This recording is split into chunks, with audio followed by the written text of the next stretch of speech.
What we came to do, what we're very pleased to have an opportunity to do, is to play some music for you. I want to thank you for coming out. My name is Gil. It's good to see you.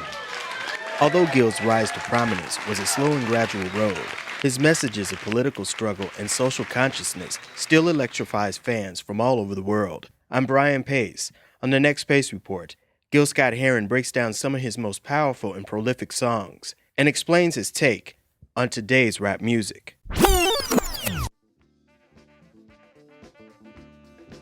Gil Scott-Heron was born on April 1st, 1949 in Chicago, Illinois. His parents divorced at an early age and was sent to live with his grandmother in Jackson, Tennessee. His father, Giles Heron, became the first Afro-Caribbean player to play soccer here in the United States and in Scotland during the 1950s. When Heron's grandmother passed away, he moved to the Bronx to live with his mother. Gil's gift for poetry got him a full scholarship at the Fieldston School, a prep school whose curriculum prepares most students for the top Ivy League schools in the country.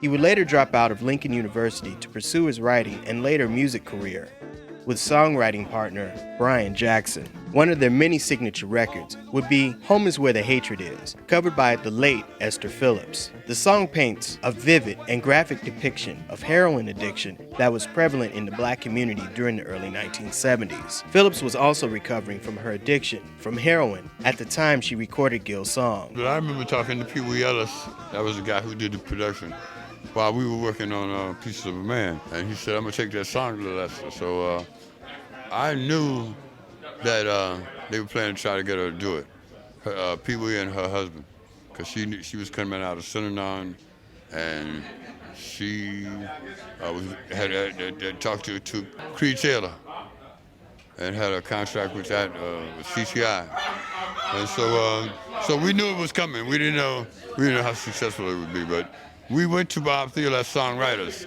so it was good for us to see like what we went there for started to take effect. You actually started rap, or you were one of the founding fathers of rap music. How do you take that? Well, we did what we did. I played piano. The things that I did often were often lyrical, often could be put to music if I had a keyboard or something handy. When we got around the band, we did a whole different version of the Revolution without be televised, but that was the way it was written. I think knowing music has helped me a great deal. It keeps me in sync with what's being played. You want to try and say the same thing that you're playing. Like, you want to talk about winter if you sounding like winter.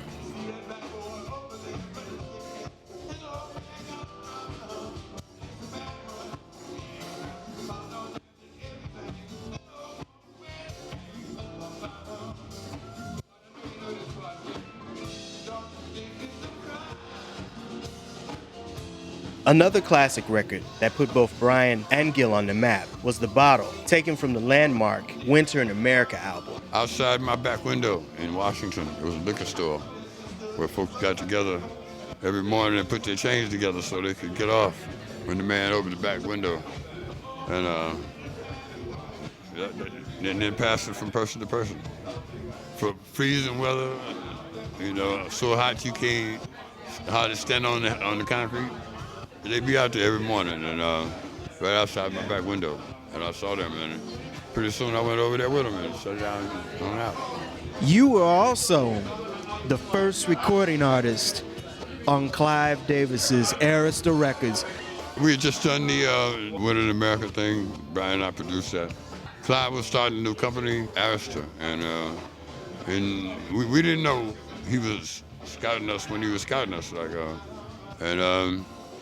the management company we had at the time invited him to come over to the Beacon Theater. And he came over and saw what we did and saw how we did it. And the talks proceeded from there, and we had been working on the album. So when he opened on the 1st of January, we were ready on the 15th of January with our album. And the first minute of a new day was like the first minute of a new day for him.